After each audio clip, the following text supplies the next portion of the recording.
Good morning, friends. It is Lisa Mason Ziegler coming to you here on the farm, and I am getting lots of inquiries about the new USDA Winter hardiness zone that just came out. So I want to chat because people are asking me, how does that affect cool flowers, right? So first thing, you have to know that for the past, I'm going to say 5 years or so, I have been listed as right on the line of zone 7B/8A. Every time I have to say that, I have to pause and think, all right, it's 7B and 8A, not 7A and 8B, right? So I am like pretty stoked that I am now officially zone 8 by my zip code. So first off, let's just talk about how can you see this, find it, and look yourself up. Just go to a search engine, y'all, and put in USDA Winter Hardiness Zone, and it'll come up. You literally just put your zip code in, and it comes up and tells you what their new classification is of your winter hardiness. So why is winter hardiness so important? I mean, it's super important to me for cool flowers, right? Cool season hardy annuals. But for the rest of the world, they have a bigger, wider, process for this, because this has been around for a long time. And what's the point? So knowing your winter hardiness zone kind of dictates what you can expect to survive your winters. We're talking trees, shrubs, bulbs, perennials, hardy annuals. What it basically says is, here is your lowest expected temperatures.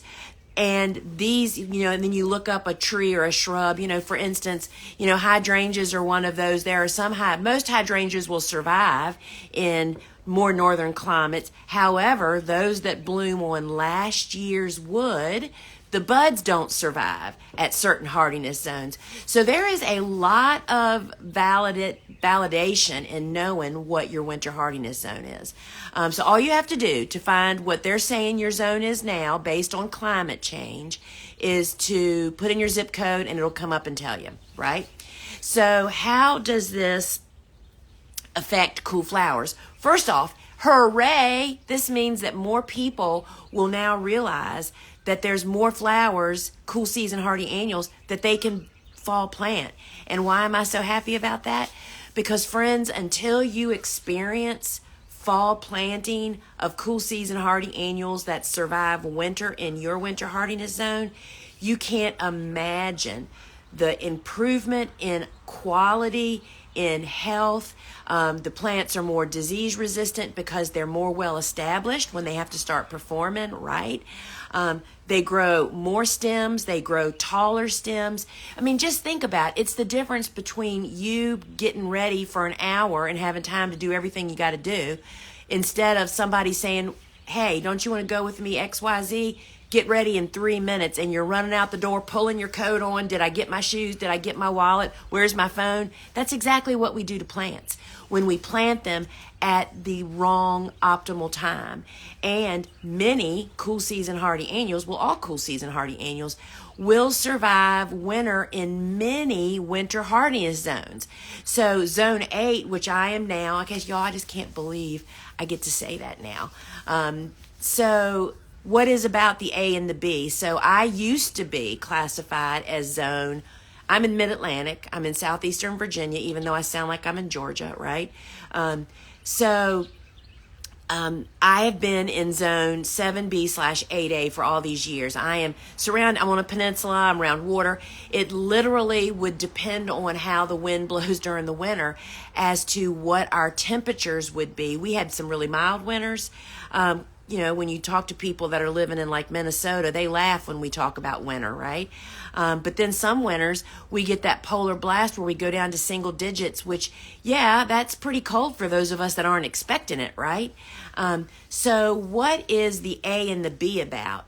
So regions, or the USDA regions, are pretty vast areas, and some of them include mountainous areas and shorelines, and we obviously have different microclimates, if you want to call it, or different climates. So the A and the B, sorry y'all, I just spotted a really big hawk sitting in the tree over there. What a great perspective he has on life, right? Sorry, squirrel. So the A and the B, A is more north than B is my understanding. So for me, with cool flowers, there are basically all the cool season hardy annuals that are actually listed, that we list in cool flowers. And I'm just thinking, because there's additional ones that are listed on our store, right, in the cool season seed category. I am pretty certain all of them are winter hardy to zone 8. I'm pretty sure. Don't hold me to that. But there are some of them that I just don't plant in the fall because they would bloom in the middle of winter like stock. We just don't even plant stock in the fall because it will survive my winter, but it blooms in about January where I have no other flowers to go with it, and I can't provide the protection with it being netted. So the A and the B is still important, but and I'm sorry y'all, I didn't make myself very good notes here to talk. So how does the zone change affect cool flowers? This means that more people can put in their zip code and come up with their winter hardiness zone, and you follow the very same steps you did with your old winter hardiness zone. You then look at individual flowers. Is that flower hardy in the zone I am? So it just means that you have more fall planting options now, right? And then when you bring the A and B into it, so let's just say that I was 8B. 8B is literally like 25 miles, not even that far, probably 10 miles from me. So again, I'm back in that hole, depends on which way the winter winds are blowing. But if I was 8B, let's see, if I was 8A, which is what I am, and there is, I'm just thinking, y'all. So let's just say you're 6B. You're 6B, and there's a flower that it says it's only winter hardy to zone 7. If I was 6B, you better believe I'd push the envelope and try. I'd provide a little bit of extra support, low tunnels with lightweight row cover on it, because you're a little bit closer to that 7 than you were when you were 6A. Do you see what I mean? Like we know that there's people that are growing bells of Ireland, fall planting bells of Ireland, outdoors in the field in the fall. It's listed as zone 7. We know people in zone 6 that are doing it, but those people that are doing it are providing a little bit more of TLC, a little bit of coverage for the wintertime. So that's my take on the winter hardiness zone. It just means you just need to find the winter hardiness zone through a search engine, put in your zip code, find out what they say you are now, and it just changes perhaps what you can fall plant. That's all the winter hardiness zone is really for the cool flower concept. It just tells us what we can plant in the fall. It doesn't tell you when. Your frost dates still dictate the actual planting time, right? Of fall and very early spring. So I'm sure you'll be able to find the winter hardiness zone. I mean, it's all over the place, right? So this is really, instead of having to guess, maybe a little bit more historical information now. So friends, that's how the hardiness zone affects cool flowers. It just means you need to look up and bring into your planting family more fall planting options if your winter hardiness zone changed. All right, friends, I'm going to sign off here. So we are buttoning up the farm for our in-person workshop. This is the first time I'm doing it in person in years since COVID. Like actually a couple years before COVID, and I'm super excited. We have people coming from all over the country, and I'm just really excited to be in person, to answer questions, to talk flower farming, and Andrew is neatening up. There's the cool flower garden, which is ready to roll, ready for them to do a little whole weeding and even hoeing if they want to.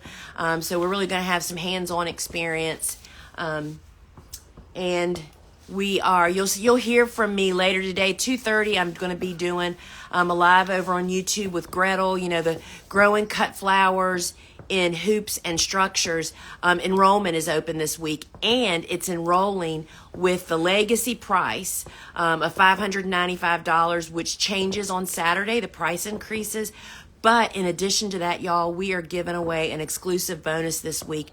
Gretel and Steve have I think it's 13 quick reference guides. They're PDFs, ranunculus, anemones, lilies, heirloom mums, plantings, bed planting, spacing, and how many plants. And it's like these amazing cheat sheets of what varieties, resources, a lot of information.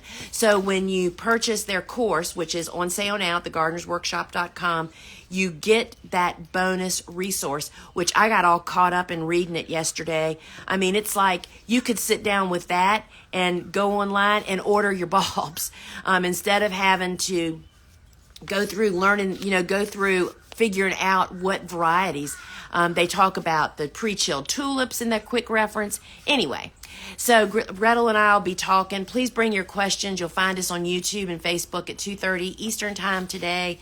And if you have not learned about our flower farming series online courses, y'all, it is the practical, hands-on business part plus growing, plus harvesting, from basics, Dave Dowling's bulbs and perennials, which we kind of call the advanced, and then the expert, which is the Steve and Gretel, which take you into growing structures to extend your season, which, one of the things I think I never thought about until we did this course, the reason Steve and Gretel that grow in 18 structures in Ohio in zone 6A, I don't wonder what they are now. I wonder if it's changed.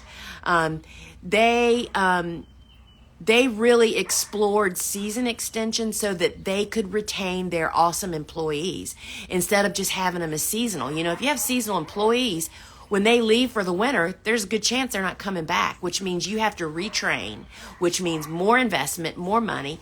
They're such brilliant business people. They're science-based. They work with universities. Their course is amazing. $595 is a drop in the bucket for what you get.